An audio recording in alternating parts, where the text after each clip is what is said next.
Nataka ujumbe huu muwapelekee maaskofu, wachungaji, mababa paroko, mitume na manabii, kwa sababu ninaona kabisa kwamba wanazungusha sana maneno, yani hawanyoshi rura.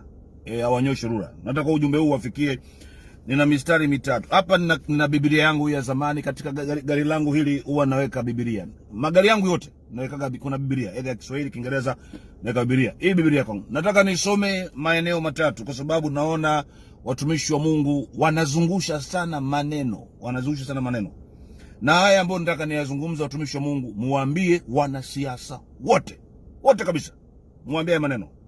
Nasoma kile kitabu cha Isaya ile sura ya 32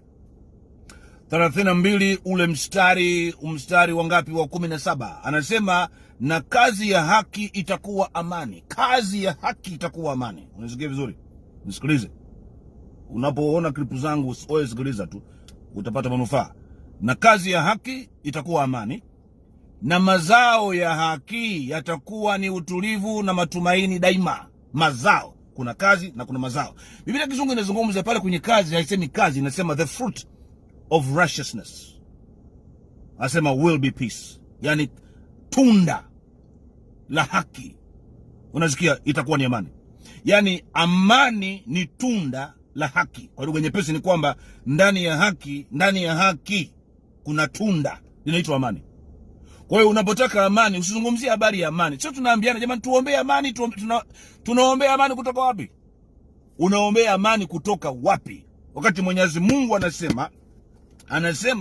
anasema the fruit of righteousness will be peace. Yani tunda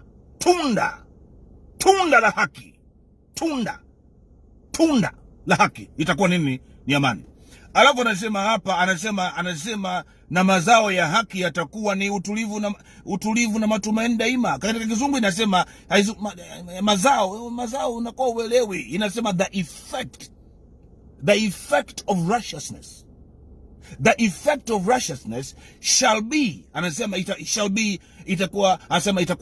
be quietness and assurance forever. Quietness and assurance forever. Yani manake ni kwamba matokeo, the effect of righteousness shall be quietness and assurance forever. Manake ni kwamba matokeo ya haki itakuwa ni utulivu, alafu na uhakika, assurance forever. Yani katika nchi panakuwa na utulivu, panakuwa na watu